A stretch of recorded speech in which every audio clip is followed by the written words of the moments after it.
by Brad Botkin moments ago. 10 minutes read. Welcome back to the NBA Star Power Index, a weekly gauge of the players who are most controlling the buzz around the league. Reminder, inclusion on this list isn't necessarily a good thing. It simply means that you're capturing the NBA world's attention. Also, this is not a ranking. The players listed are in no particular order as it pertains to the buzz they're generating. This column will run every week through the end of the regular season. View profile in his long-awaited Warriors debut against the Clippers last Friday, after nearly spending a full year recovering from a torn Achilles tendon. DeMarcus Cousins was phenomenal, scoring 14 points in 15 minutes, on 3 of 4 shooting from 3, to go with 6 boards, 3 assists and a block. Cousins followed that up with 8 points, 9 boards and 5 assists against the Lakers on Monday. People ask, how does Cousins change the Warriors? He doesn't change them. If Golden State was prioritizing Cousins' touches on the block at the cost of their pace, that would be one thing. But true to Steve Kerr's word, the Warriors aren't slowing down for the big man. They're doing what they do, running on gunning, same sets, only now they have an extra floor spacer as Cousins is a legit three-point shooter, not to mention a terrific passer through which they can run many of their half-court actions, notably in the high post. He hit Curry for a backdoor layup, and Iguodala on a lightning-quick skip pass for a three, in his first game back. There will be more of this to come. Add all this up, and though it's a tiny sample size, the Warriors are an incredible plus 45 in Cousins' 36 minutes so far. Look at what he's doing with the starters, taking the place of Andre Iguodala to round out a bigger version of the Warriors' vaunted death lineup. The Warriors' boogie death lineup has played 18 minutes so far. Scoreboard: Warriors 55, OPP 20 equals 35 per 100, ORTG 131.0, DRTG 45.5, net 85.5. Opponents lack, lol, have shot 6 to 36 FG, 1 to 12 3 FG and have 10 turnovers in 18 minutes. Not sustainable. I think, Tom Haberstro, at Tom Haberstro, January 22, 2019. Before Cousins, the Warriors were starting 2 non-shooters in Draymond Green and Kevin Looney. Trimming that liability, that word is admittedly a stretch for a team that employs probably the 3 best shooters in the world, to only one player, Green, that the defense can sag off makes the spacing situation nearly impossible to cover for defenses. And as soon as they start switching all those actions to stay with the shooters, the Warriors can now batter teams in the post with Cousins when a small inevitably end up on him. A true big man star is the one luxury they haven't had during this 4-year run. Cousins doesn't yet look ready to go get one-on-one baskets on a consistent basis. He's lumbering some in traffic. But he is going to see more single coverage than he's ever seen in his life, and once he gets his feet under him, he's going to feast. On the perimeter he looks smooth as part of the Warriors' movement. He's not holding the ball when before he may have back his guy down, opting to keep things moving and relocating, and in his shooting, the one thing he was able to work on for much of his recovery, looks pure. Early indications suggest Cousins could well be back to an all-star caliber by the playoffs, and all I keep thinking is, the Warriors got him for $5.7 million. The Lakers nearly paid as much for Lance Stevenson, and nearly twice as much for Rajon Rondo. You put Cousins, at even 80% of his full self, next to LeBron James and you have arguably the second best team in the West with a legit matchup advantage over Golden State in the post. Now it's Golden State that can match up with opposing centers in a way that used to stretch them having to play Green at the 5 more than they'd like. Nikola Jokic in Denver. Portland's Yusuf Nurkic and Houston's Clint Capela have both had big games against Golden State this year. In a potential finals matchup they could see Toronto's Jonas Valanciunas or Philly's Joel Embiid.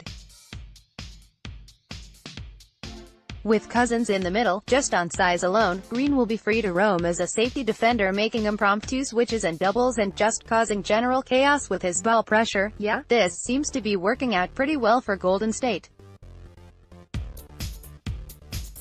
View profile: Thompson went on one of his shooting binges on Monday night against the Lakers, making his first 10 three-pointers, tying Ty Lawson's NBA record from 2011, en route to 44 points on 10 of 11 from 3 and 17 of 20 shooting overall. He played just 27 minutes. Klay has been known to go on these runs, and when he does, there isn't a better shooter in the world, and that includes Stephen Curry.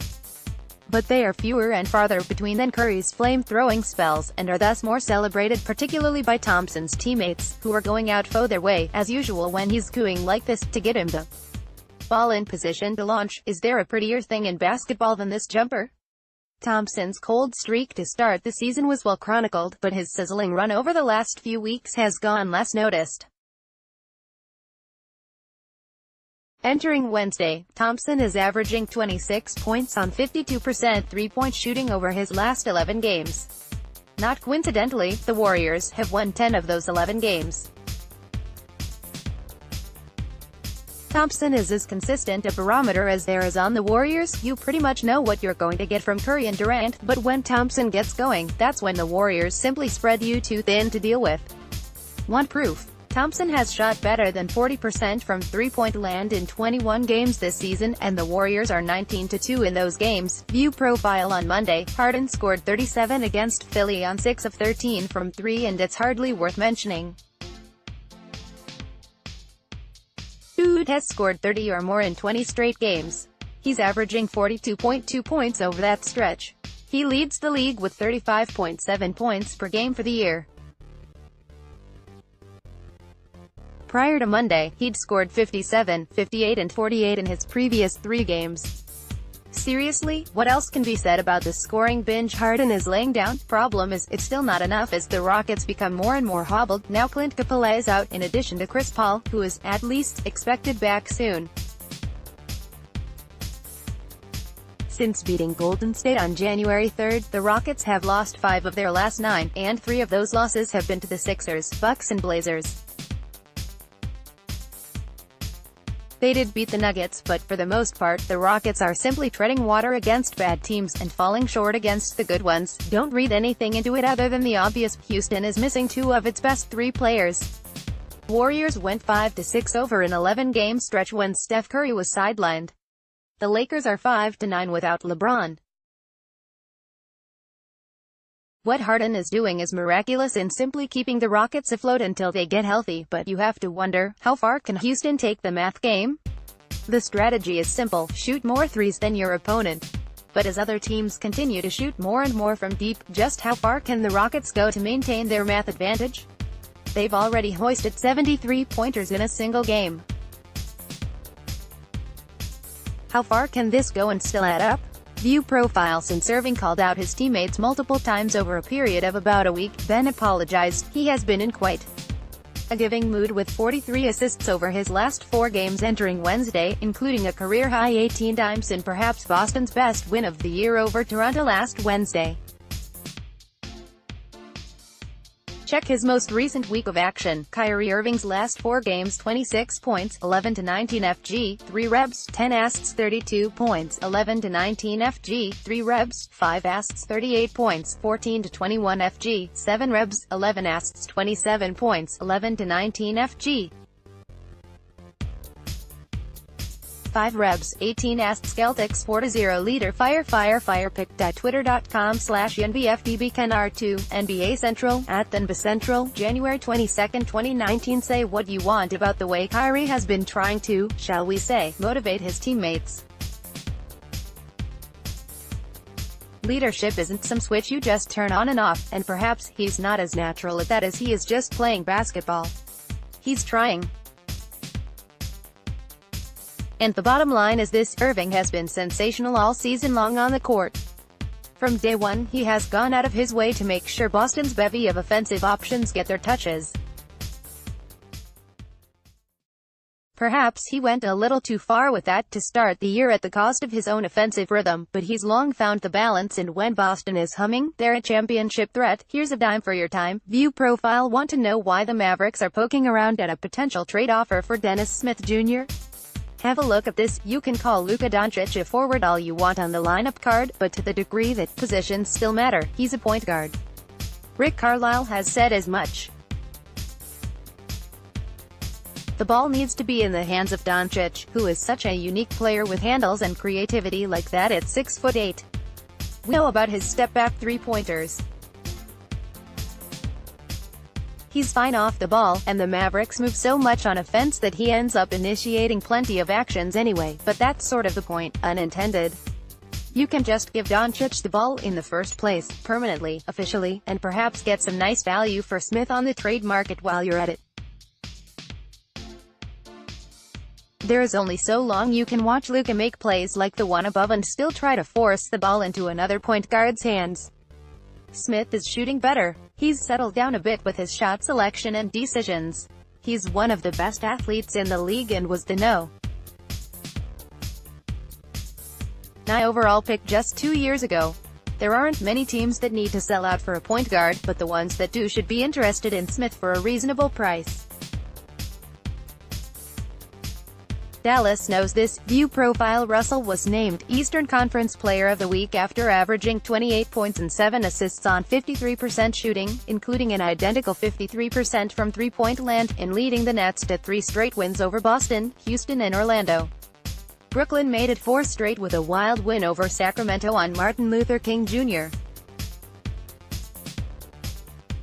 Day, and Russell was fantastic in that one, too, posting 31 points and 8 assists on 7 of 14 shooting from 3. If there is one thing to pick at about this stretch, and Russell's season overall, it's that he continues to be a pretty tentative finisher at the rim, even soft to a degree, preferring to pull up short and from mid-range. Russell posted 71 points over his previous 2 games but hasn't shot a single free throw in his last 3 entering Wednesday. Not one. Still, you can hardly knock the way Russell is playing. He's averaging 19 points and just under 7 assists for the season and is shooting almost 38% from 3. Since midway through December, he's at 22 points per game on better than 40% from 3. He makes some sensational passes, and his pace is really good right now. He's never been an overly urgent, rushed player, perhaps just the opposite, but he's really taking on double teams in traffic, and away from the basket, and keeping his dribble alive until the play opens up like a real pro. This is the best Russell has ever played, and the Nets have a big-time decision to make this offseason as he'll be in line for a big payday. The Nets can get in the neighborhood of $68 million of cap space if they renounce Russell, who has over a $20 million cap hold. It would be surprising if they did that, as I would assume they'll at least want to option to match offers on him. But if someone goes near a max deal, do the Nets value Russell that much? Do they even trust what they've seen this year enough to give him, say, $15 million a year for 4 years? He's definitely worth that at this rate, but the Nets also figure to be a major player for big-time free agents. How long can they delay a decision on Russell while they wait for someone better to ask them to the dance? This will be a very interesting offseason for a team and player that has suddenly become very interesting in their own right.